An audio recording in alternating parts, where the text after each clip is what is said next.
மற்றொரு பதிவினூடாக உங்களை சந்திக்கிறேன். முக்கியமான பதிவு, முக்கியமான செய்தி. பாராளுமன்ற உறுப்பினர் சட்டத்தரணி நாமல் ராஜபக்சவனுடைய சட்டப்பட்டம் தொடர்பிலும், இங்கிலாந்தில் சட்டப்பட்டம் பெற்ற முறை தொடர்பிலும், நாமல் ராஜபக்சவனுடைய சட்டப்பட்டத்தினுடைய சான்றிதழ் தொடர்பிலும், இவர் இலங்கை சட்டக்கல்லூரியில் பிரவேசித்த விதம் தொடர்பிலும் தான் இன்றைக்கு பார்க்க போகிறோம். 19ஆம் தேதி நவம்பர் மாதம் 2025 புதன்கிழமை பாராளுமன்றத்தில் அமைச்சர் நலிந்த ஜெயதிச இது தொடர்பாக பேசி கேள்வி எழுப்பியிருந்தார். நம்ம சேனலை சப்ஸ்கிரைப் பண்ணாதவங்க சப்ஸ்கிரைப் பண்ணி பெல் ஐக்கனையும் கிளிக் செய்து கொள்ளுங்க. அப்போதான் நான் போகிற தகவல்களையும் நீங்கள் பார்க்கக்கூடியதாக இருக்கும். இலங்கையினுடைய புலனாய்வு ஊடகவியலாளர் நிர்மலா கண்ணங்கர இவர் வெளியிட்ட செய்தியின் அடிப்படையில் தான் அமைச்சர் நலிந்த ஜெயதிச இந்த தகவலை பாராளுமன்றத்தில் பேசியிருந்தார். பாராளுமன்ற உறுப்பினர் நாமல் ராஜபக்சவனுடைய சட்டப்பட்டம் தொடர்பிலும் அவருடைய கல்வி தொடர்பிலும் பலராலும் பல காலங்களில் அவ்வப்போது கேள்விகள் எழுப்பப்பட்டு கொண்டே வருகிறது. ஆனால் இந்த நாமல் ராஜபக்சவனுடைய சட்டப்பட்டம் தொடர்பில் புலனாய்வு ஊடகவியலாளர் நிர்மலா கண்ணங்கர இவருடைய இந்த செய்தியானது நீண்ட ஆய்வின் அடிப்படையில் இலங்கை பல்கலைக்கழகம், இலங்கை சட்டக்கல்லூரி நாமல் ராஜபக்ச சட்டப்பட்டம் பெற்றதாக சொல்லப்படுகின்ற சிட்டி யூனிவர்சிட்டி ஆஃப் லண்டன் இந்த நிறுவனத்திலிருந்தும் தகவல் அறியும் சட்டத்தின் கீழ் பல தகவல்களை எடுத்து இப்போ இந்த ஊடகவியலாளர் வெளியிட்டிருக்கிறார். இது இன்று நாடு முழுக்க பல சர்ச்சை ஏற்படுத்தியிருக்கிறது. இப்படியெல்லாம் நடக்குமா அப்படிங்கிற விஷயத்தை நிறைய பேர் கேள்வியை எழுப்பிட்டிருக்கிறாங்க. நாமல் ராஜபக்சவுக்கு சிட்டி யூனிவர்சிட்டி ஆஃப் லண்டன் நிறுவனம் சட்டப்பட்டம் பெற்றதாக ஒரு சான்றிதழ் வழங்குகிறாங்க. 2009 செப்டம்பர் 15ஆம் தேதி இந்த சான்றிதழ் வழங்கப்படுது. இந்த சான்றிதழில் சைன் வச்சிருக்கிற கையொப்பமிட்டிருக்கிற உபவேந்தர், அந்த பல்கலைக்கழகத்தினுடைய உபவேந்தர் ஜூலை 23ஆம் தேதி அந்த பல்கலைக்கழகத்தினுடைய உபவேந்தர் பதவியிலிருந்தும் அனைத்து நடவடிக்கைகளிலிருந்து ராஜினாமா செய்கிறார். ராஜினாமா செய்துவிட்டு இப்போ அவர் ஆஸ்திரேலியாவில் இருக்கின்ற கேன்பரா அந்த இடத்துல இருக்கிற பல்கலைக்கழகத்தில் விரிவுரையாளராக கடமையாற்றுகிறார். அப்போ ஜூலை 23ஆம் தேதியிலிருந்து அந்த பல்கலைக்கழகத்துக்கும் இவருக்கும் எந்த சம்பந்தமும் இல்லை. இவரிடம் கேட்டப்போ அவர் சொன்னார், நான் ராஜினாமா செய்ததுக்கு அப்புறமா நடந்த எந்த ஒரு விஷயத்துக்கு நான் பொறுப்பு இல்லை அப்படிங்கிற விஷயத்தை திட்ட தெளிவாக அந்த உபவேந்தர் சொல்லிட்டார். நாமல் ராஜபக்ச என்ன செய்கிறாருண்டா, இந்த சான்றிதழை வைத்து ஜெயவர்தனபுர பல்கலைக்கழகத்துக்கு வெளிவாறு பட்டப்படிப்புக்காக விண்ணப்பிக்கிறார். இலங்கை சட்டக்கல்லூரியில் படிப்பதற்காக, சட்டம் படிப்பதற்காக இலங்கையில் பல இடங்களிலிருந்தும் மாணவர்கள் விண்ணப்பிப்பாங்க. அந்த விண்ணப்பத்தை தெரிவு செய்து இலங்கை சட்டக்கல்லூரியால் அங்கீகரிக்கப்பட்ட, இலங்கை சட்டக்கல்லூரியால் நடத்தப்படுகிற ஒரு பரீட்சை இருக்குது. அந்த பரீட்சையில் பாஸ் பண்ணுறாக்களை மாத்திரம்தான் இலங்கை சட்டக்கல்லூரிக்குள்ளே அனுமதிப்பாங்க.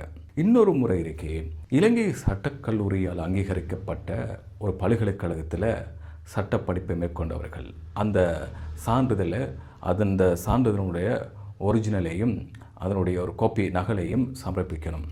அந்த பல்கலைக்கழகம் இலங்கை சட்டக்கல்லூரியால் அங்கீகரிக்கப்பட்ட ஒரு பல்கலைக்கழகமாக இருக்கணும். அப்படி இருந்தால் இலங்கை சட்டக்கல்லூரியில் எந்த விதமான பரீட்சைக்கு முகம் கொடுக்காமல் நேரடியாக அந்த சான்றிதழை சமர்ப்பிச்சுட்டு போய் படிக்கலாம், நாங்கள் மாணவராக பதிவு செய்யலாம்.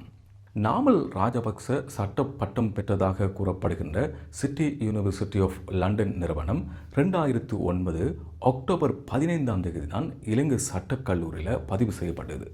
நாமல் ராஜபக்ச இலங்கை சட்டக்கல்லூரியில் இணைவதற்காக 2009 செப்டம்பர் 25ஆம் தேதி கோரிக்கை விடுக்கிறார். நாமல் ராஜபக்ச கோரிக்கை விடுத்த அன்றைய தினமே இவருடைய விண்ணப்பம் ஏற்றுக்கொள்ளப்பட்டு பதிவு செய்யப்படுறாரு. அன்றைய தினமே மாணவராக அங்கீகரிக்கப்படுறார். ஆனால் சிட்டி யூனிவர்சிட்டி ஆஃப் லண்டன் என்ற இந்த நிறுவனம் 2009ஆம் ஆண்டு அக்டோபர் 15ஆம் தேதி தான் இலங்கை சட்டக்கல்லூரியால் ஏற்றுக்கொள்ளப்படுது. இது எல்லாத்தையும் வச்சு பார்க்குற போது ஒன்றுக்கொன்று முரணாக தோன்றுது. நாமல் ராஜபக்ச சட்டப்பட்டம் பெற்ற அந்த நிறுவனத்தினுடைய உபவேந்தர் நாமல் ராஜபக்சவுக்கு கையொப்பமிட்ட திகதி, அவர் ராஜினாமா செய்தது, நாமல் ராஜபக்ச இலங்கை சட்டக்கல்லூரியில் படிப்பதற்காக விண்ணப்பித்த திகதி, சட்டப்பட்டம் பெற்றதாக கூறப்படுகின்ற சிட்டி யூனிவர்சிட்டி ஆஃப் லண்டன் இந்த நிறுவனம் இலங்கை சட்டக்கல்லூரியில் பதிவு செய்யப்பட்டது, ஏற்றுக்கொள்ளப்பட்ட தினம், இதெல்லாமே முரணாக காணப்படுது. இதெல்லாவற்றையும் வச்சு தான் இலங்கையில் சட்டக்கல்லூரியில் படிப்பதற்கு பிரவேசித்த விதம் நாமல் ராஜபக்ச முறையற்ற முறையில் இவர் பிரவேசித்திருக்கிறார். இதை ஏற்றுக்கொள்ள முடியாது. இது ஒரு பிழையான வழிநடத்தல், இங்கே ஒரு அநியாயம் நடந்திருக்கு அப்படிங்கிறத சொல்கிறாங்க. நாமல் ராஜபக்சனுடைய சட்ட பட்டம் தொடர்பில் பலரும் பலவாறும் கருத்துக்களை சொல்லி வர நேரத்தில் உண்மை மற்றும் நீதிக்கான சட்டத்தணிகள் அமைப்பும் இன்றைய தினம் ஊடகவியலாளர் சந்திப்பு ஒன்று நடத்தி சொல்லியிருந்தாங்க. நாமல் ராஜபக்ச சட்டக்கல்லூரி மாணவராக சட்டக்கல்லூரிக்கு நுழைந்தமையே பிரவேசித்தமே சட்டவிரோதமானது, அநீதியானது.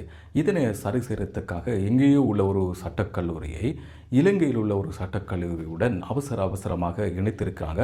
அக்டோபர் 15ஆம் தேதி இந்த சம்பவமெல்லாம் நடந்திருக்கிறது. இது ஒரு சட்டவிரோதமானது. பிரதம நீதியரசு இது தொடர்பாக விசாரணைகளை ஆரம்பிக்கணும். உயர் நீதிமன்றத்திலேயே நாங்கள் முறைப்பாடு செய்ய இருக்கிறோம் அப்படிங்கிற வகையில் கருத்துக்களை சொல்லியிருக்கிறாங்க. இப்போ நாமல் ராஜபக்சனுடைய கட்சியை சேர்ந்தவர்கள், நாமல் ராஜபக்சவை சார்ந்தவர்கள் இது சம்பந்தமாக அவங்களும் கருத்துக்களை சொல்லியிருந்தாங்க. இப்போ நாமல் ராஜபக்ச மீது முன்வைக்கப்பட்டிருக்கிற இந்த குற்றச்சாட்டு இது நீதிமன்றத்தில் இருக்கிறது. இவருடைய சட்ட படிப்பு சம்பந்தமாக நீதிமன்றத்தில் இருக்கிறது. உங்களுக்கு தேவை என்றால் நீங்கள் இதனை பெற்றுக்கொள்ளலாம். குற்றப்புலனாய்வு திணைக்களத்திடம் போய் நீங்கள் முறையீடு செய்யலாம். நாமல் ராஜபக்சவனுடைய சட்டப்படிப்பு தொடர்பில் உங்களுக்கு சந்தேகம் இருந்தால் குற்றப்புலனாய்வு திணைக்களத்தில் போய் முறைப்பாடு செய்யலாம். ஊடகங்களுக்கு நீங்கள் இதெல்லாம் தெரிவித்து பெரிதுபடுத்த வேண்டிய அவசியம் இல்லை. இது ஒரு அரசியல் நோக்கம் கொண்டது. செப்டம்பர் 21ஆம் தேதி அரசாங்கத்துக்கு எதிராக பாரியதொரு ஆர்ப்பாட்டத்தை நாமல் ராஜபக்ச ஏற்பாடு செய்திருக்கிறாரு.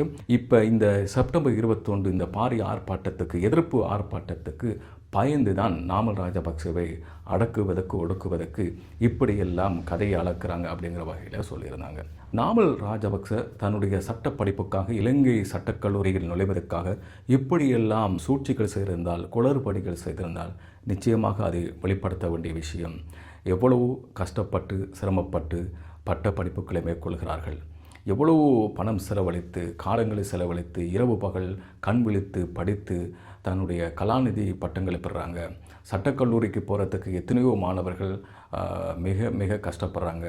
அப்போ இது பற்றி நீங்கள் என்ன சொல்ல நினைக்கிறீங்க அப்படிங்கிறத கமெண்ட்ஸில் சொல்லுங்கள்.